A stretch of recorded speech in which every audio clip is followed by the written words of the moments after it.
Okay, cool. So first of all, thanks everyone for having me here. It's really great to be here in Sao Paulo. And yeah, as we were talking earlier this week, we were thinking like, what are the useful things that we can share about the challenges and opportunities for building a startup. I've been at Soundcloud for almost 4 years now and watched us grow from a 10-person company to a 200-person company, from under 1 million users to reaching over 200 million users on the web. So hopefully there's some interesting things in here.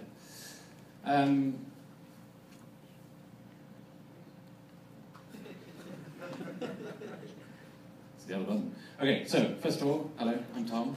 I'm from the UK, but I live in Berlin. And I think Dave was mentioning it earlier, but I thought it would be useful to point out I'm a startup marketer and MBA, so you can get both of those experiences, even if it's a little bit expensive that way. So, for those of you that don't know SoundCloud, a brief introduction. SoundCloud is the world's leading audio platform. We allow and empower any creator of original audio content, whether you're a podcaster, a musician, a news organization, or just someone sort of recording sounds on the street. You can use SoundCloud to get your sounds online and anywhere across the web instantaneously. We have integrations with Facebook, Twitter, Tumblr, Pinterest, 8-Tracks, and a whole lot of others. And we're used, oh, that's the wrong one. Okay. So, and all of those different creators are actually uploading an insane amount of content. Every minute on SoundCloud, over 12 hours of content is added. That's the fastest growing audio platform in the world. So, of those creators, we have a lot of partnerships with some big content providers. You've got music labels like Warner Music and Universal up there. We work with Audible, who use it to share some snippets of their audiobooks. BBC publish newscasts, as do CNN. And we also have some really sort of top name individuals as well. SoundCloud is the only place on the planet that you can hear on a weekly basis President Obama's weekly White House address. It's the only place where you've got Snoop Lion, or Snoop Dogg, or whoever you want to call him these days, uploading just random beats that he's created, or his newest song, and interacting and engaging with people in the community. It's the only place where you can send a message to Snoop Lion and get one back, if you want one. But it's not just about the big names, it's also about the long tail, everyone else. You know, we've built an open platform that allows people to share their sounds with the world. So for us, empowering the little guy, empowering the community, is a really important part of what we do. That's how we're able to get to that 12 hours figure. It's not just through the big guys, it's through everyone in the world sharing their sounds. And that's actually been a really important point for us as we've been growing is, you know, how do we create a community? How do we create a feeling that everyone is important? How do we help and empower people to help themselves as well, to create smaller communities, to create a place where they can learn from and engage with and collaborate with others. And we run global meetups. I think the last one we did was last year. We had one here in Sao Paulo, and a couple of dozen people turned up, and they sort of get together and collaborate and talk about the things that they're passionate about. And that's a sort of a platform that we're enabling. But we have also the other side of the fence, which is the people who are listening and using and sort of consuming the content on SoundCloud. And these guys are more social, they're more savvy, and they're very engaged as an audience compared to your average consumer. So we've really got sort of the experimental crowd on SoundCloud. I wanted to tell you a little bit about the differences that we see with the Brazilian audience too. The people from Brazil on SoundCloud tend to be a little bit younger. They tend to be more mobile, using our apps on the smartphone. They're more experimental. We tend to find that they're using SoundCloud in different ways, and they're more likely to kind of jump into a new thing. They're also more likely to be in the high end of sort of our segmentation. They're at the top of our usage patterns. They listen to very localized content. This is a trend that we see throughout the globe, is that once you get out of the main sort of US, UK places of content being created, then you begin to see some really interesting patterns. You begin to see some really interesting creators that local audiences are really passionate about.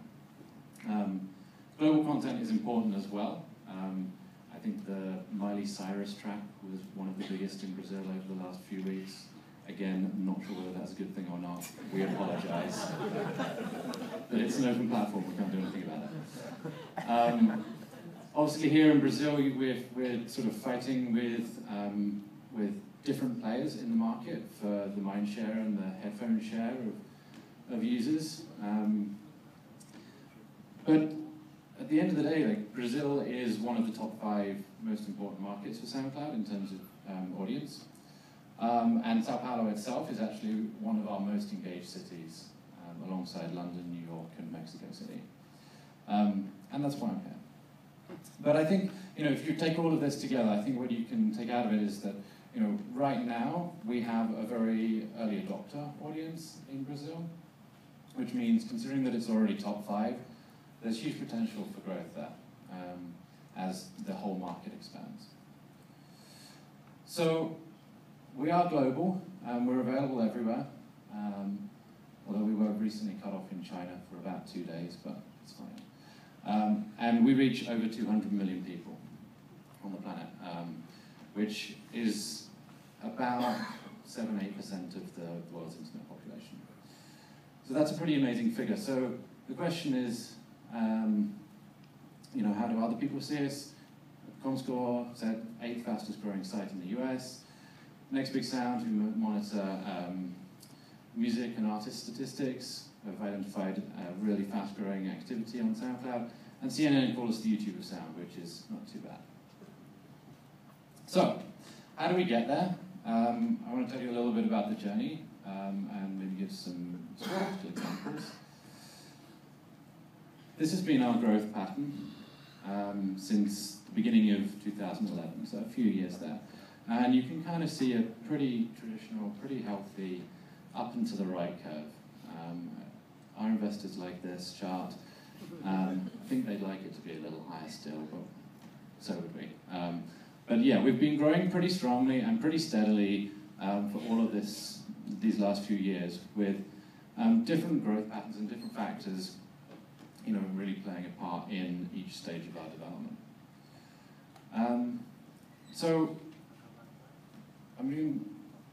At different points along here, we've had different ways of managing the growth. In the last few months, we've built a growth team. That's where we're at today, to try and figure out how we scale growth and user acquisition and engagement. The composition of our growth team is a little bit of everything. A little bit of engineering, a little bit of design, a little bit of product, and a little bit of marketing. And I think this is what Dave touched on earlier as well, that it's really the innovation that's happening in the marketing space and the opportunities that you have to use these new channels. And how you do that it takes a little bit of everything here. So I think the lessons that we've learned at SoundCloud, and the lessons that I want to impart, is that we've built this team. It has components of each of these, but essentially, if you're going to go and try and grow a startup, if you're going to go and try and build a business, you don't need to have a growth team as long as you have someone looking after each of these elements. And I think I'm not a huge fan of the term growth hacking. That's really popular at the moment.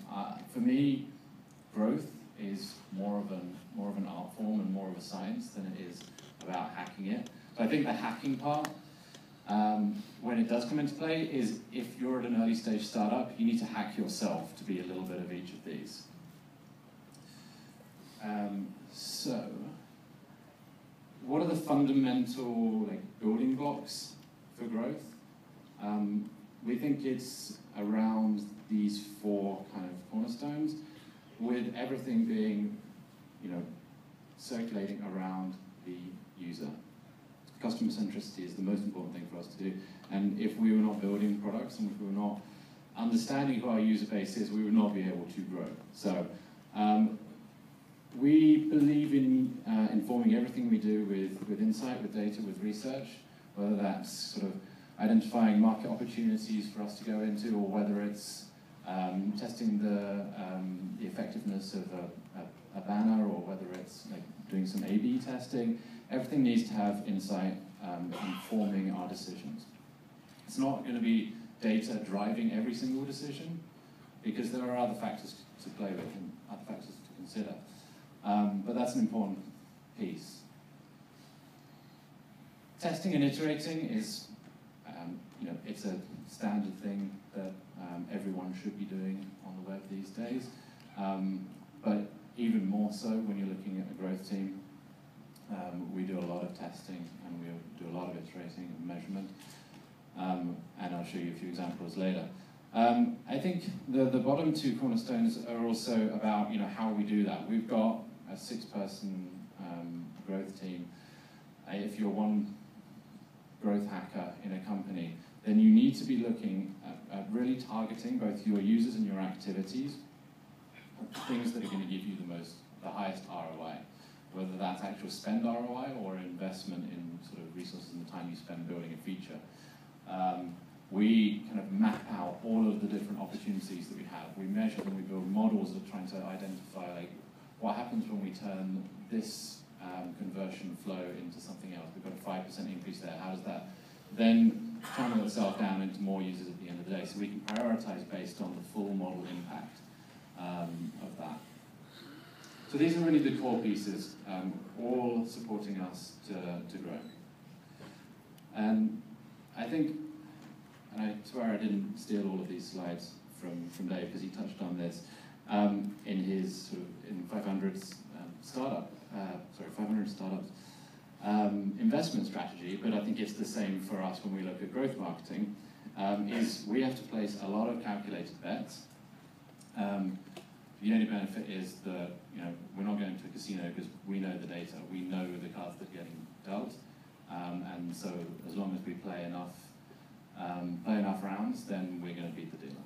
So that's how we think about it. So yeah, I want to show you some of the bets. I want to give you maybe 5 or 6 examples of what we've done and where we've had the most impact. I think they're relevant for us at 200 million users reached. They're relevant for anyone, whether you've got 0 users, 500,000. So first one, this time last week, I'm proud to say we were the #1 music app in the Brazilian App Store. But we took a slightly strange way to get to it. We've basically never invested in paid acquisition at Soundcloud. 99.9% of all of our users have come organically.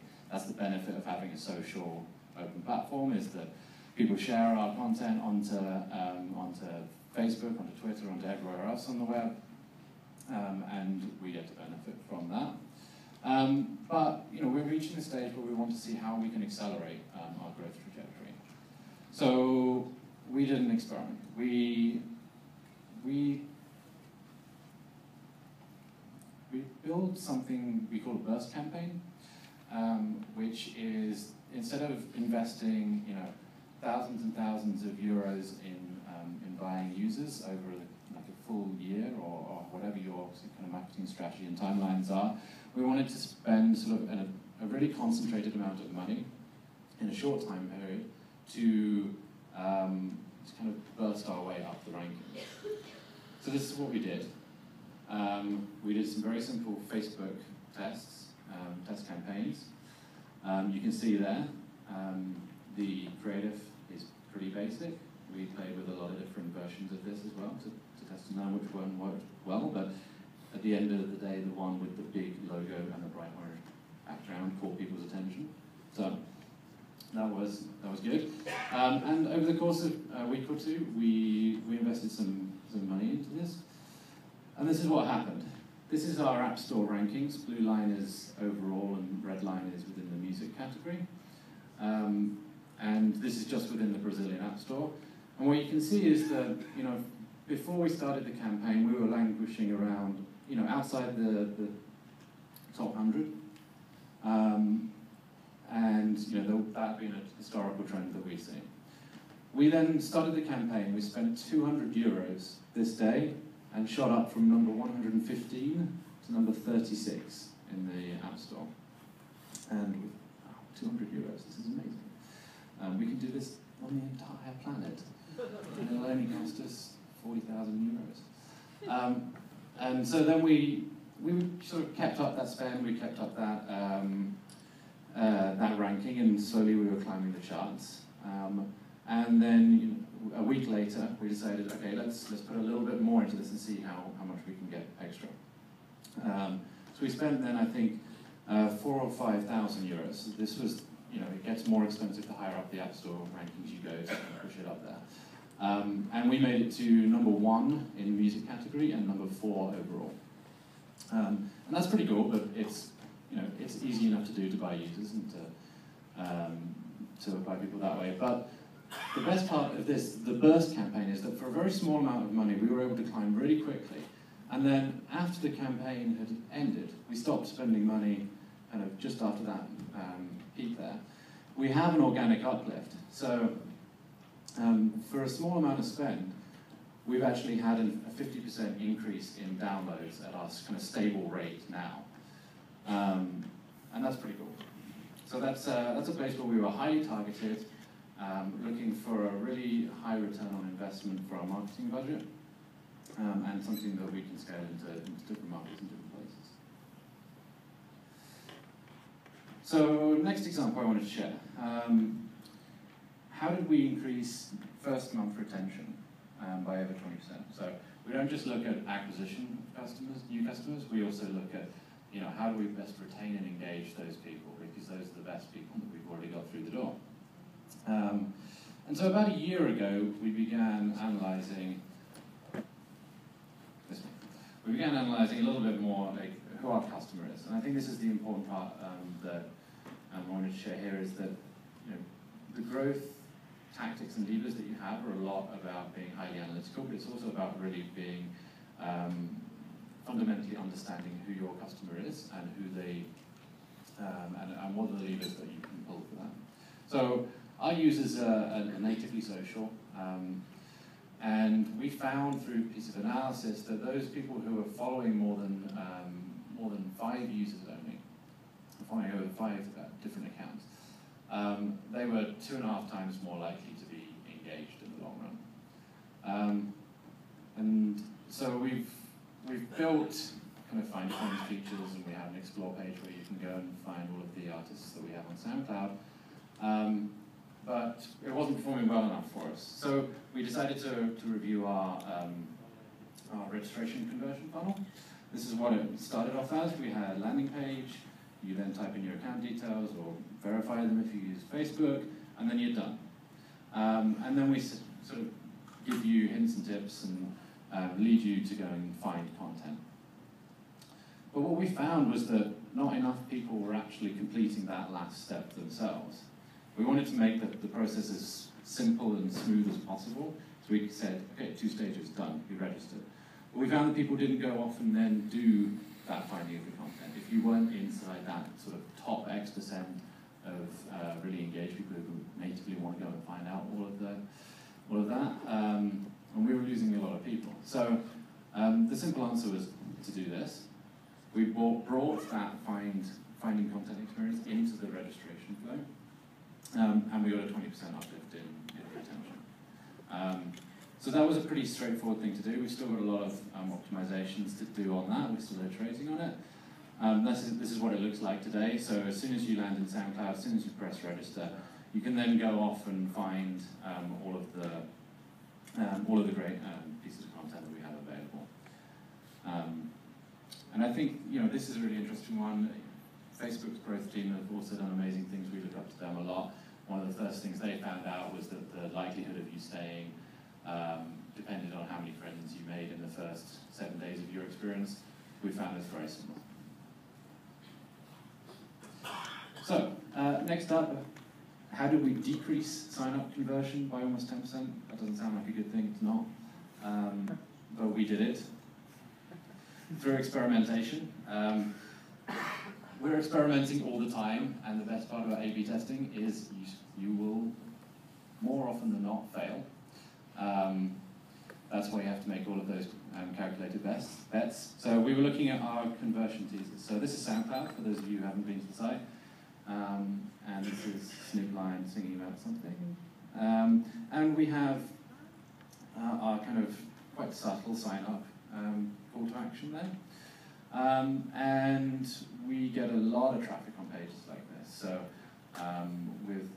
we looked at the numbers and we decided we needed to improve the conversion rate here. So we did some testing. Here are 3 examples of different teasers that we put out. We had a hypothesis that actually, our standard value proposition to people to go and follow artists and sort of be informed by their content wasn't actually strong enough for the vast majority of the people who we were trying to acquire, who just want more simplicity. They don't want to follow anyone. They don't want the sort of hassle of social media timelines and all of that. They just want to save the songs so they can listen later. But what we found was that actually was a completely invalid assumption. That dropped conversion rate by over 10%. And so our option C was this one, which was the same as before, but just provided a little social context. That actually performed 25% better. So that's something that we've rolled out since. I think the importance of this is the one that gets really missed by a lot of startups in the early stage is to really truly understand your value proposition, what it is that you're providing to your potential users, and how you communicate that best to them. We've spent a lot of time trying to understand that and trying to put that into words and trying to put that into messaging. And you can see what a difference it can potentially make to your acquisition. Okay, so next example, how do we increase downloads on Android by over 40%? This one's fairly new. I think we did this within the last 2 months. This is a common flow for our users, that they will see a piece of content, SoundCloud link posted onto Facebook, and they will click it, and they will come across to our website, whether you're on mobile or desktop. That's a very common flow that we see. And with the sort of transition of everything going to mobile, we were getting more and more traffic like this coming to our mobile browser, our mobile site. And our mobile site is pretty good. It allows you to play, allows you to go and explore and search and follow and find new content. But we found with all of this new traffic that we were getting, it was very transient, and basically we ended up having a lot of churn from this. We did some research, and it was fairly kind of guerrilla research, just by speaking to some people, bring some users into the office. And what we basically found was that they didn't find our mobile site engaging enough. They didn't know where to go. They didn't understand what comes next. This is a great one page. We have great sort of engagement on that one page, but what comes next? So we decided it was time to sort of push a little bit more aggressively our native clients. So we put some more upsell and more call to actions on our mobile browser website, and encourage people to go straight to the Google Play or the Apple iTunes Store and download the native apps. And this boosted our Android download rate by over 40%, and that was an overnight change, which was pretty incredible. But they're not all sort of overnight double-digit growth changes. If they were, my job would be a lot easier. But here's an example of something that we've done that's got similar kind of effect, but over the course of 6 months, 9 months, 12 months, it's something that we're continuously working on. And that's App Store optimization. And App Store optimization is kind of the new search engine optimization, because you still have no idea how any of it works. But you can do a lot of testing and figure things out. And so that's what we did. Over the course of a 6 to 9 month period, we started testing everything on our App Store presence. Particularly great is the Google one, where you can really change things up very easily, and you can do this testing. And what we found was the relative importance and the relative impact of each different element on the store. You can change all of these. So the first most important thing is the title. Obviously, people are searching for you by name. If they're not, they're searching for you by keyword. When we added music and audio to our title, before it was just SoundCloud, we saw a significant increase in traffic because people search for music. Fairly basic. The second most important thing is screenshots.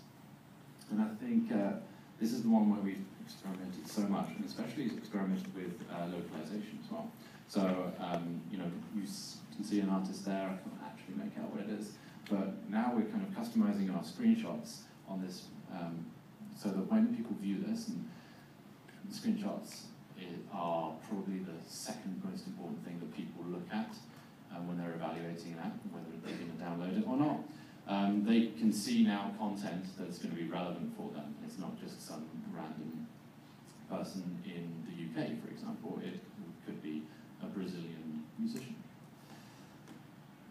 Number 3 is the ratings, sorry. We had a problem with our ratings about 5 months ago, where after releasing a pretty buggy version, the ratings were around 2%. This was on the iOS store, actually, not on Android. And we then implemented sort of one of those dialog boxes that gives people the opportunity to give feedback. Again, it's pretty basic. A lot of people have it. We didn't have it before, and we didn't want to be too intrusive.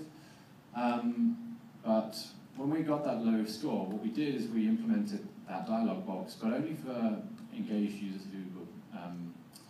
who were sort of logging in and using the app every 10 days. So we were really kind of targeting our most engaged, happiest users.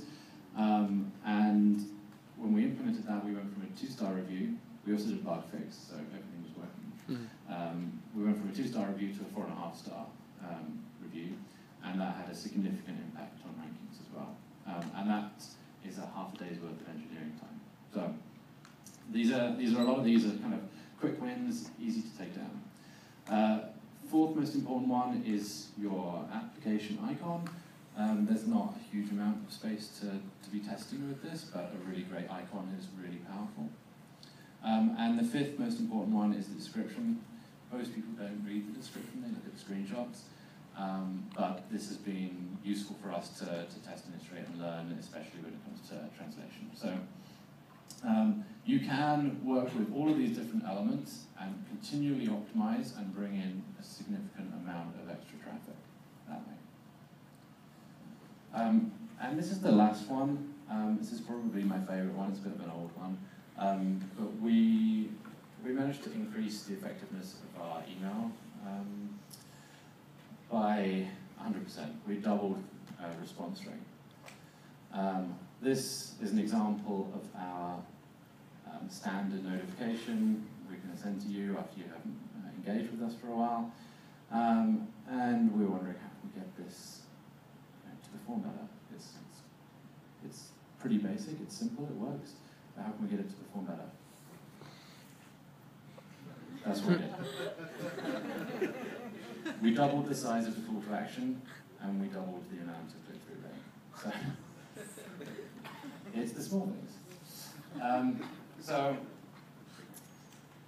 it's, for me, building a growth team and building a growth culture, which is almost more important. It requires a lot of different things. It requires people who are kind of able to be agile, able to experiment, analytical, they're willing to fail, and they will hustle to get 0.1% out of every single metric. It also requires you to be humble, to realize that you don't have all the answers, to be constantly looking to your customers for ideas and inspiration. But if you can combine hustling and being humble, then you can build a pretty powerful engine for growth. So that's where we are. That's a couple of examples of what we've done. I think they're as applicable to us at our stage as they are to anyone. And this is what we're aiming for. We're 200 million today, but we're going to shoot for 1 billion reach around the web. That means coming to places like Brazil, figuring out how we can customize and localize our service for markets like this. It means going to new platforms. It means going to new products. That's the challenge we've got ahead of us for the next few years. We're really excited about it. So if you want to come help us to do that, we're hiring. And that's all I wanted to say, but I'd be happy to take some questions.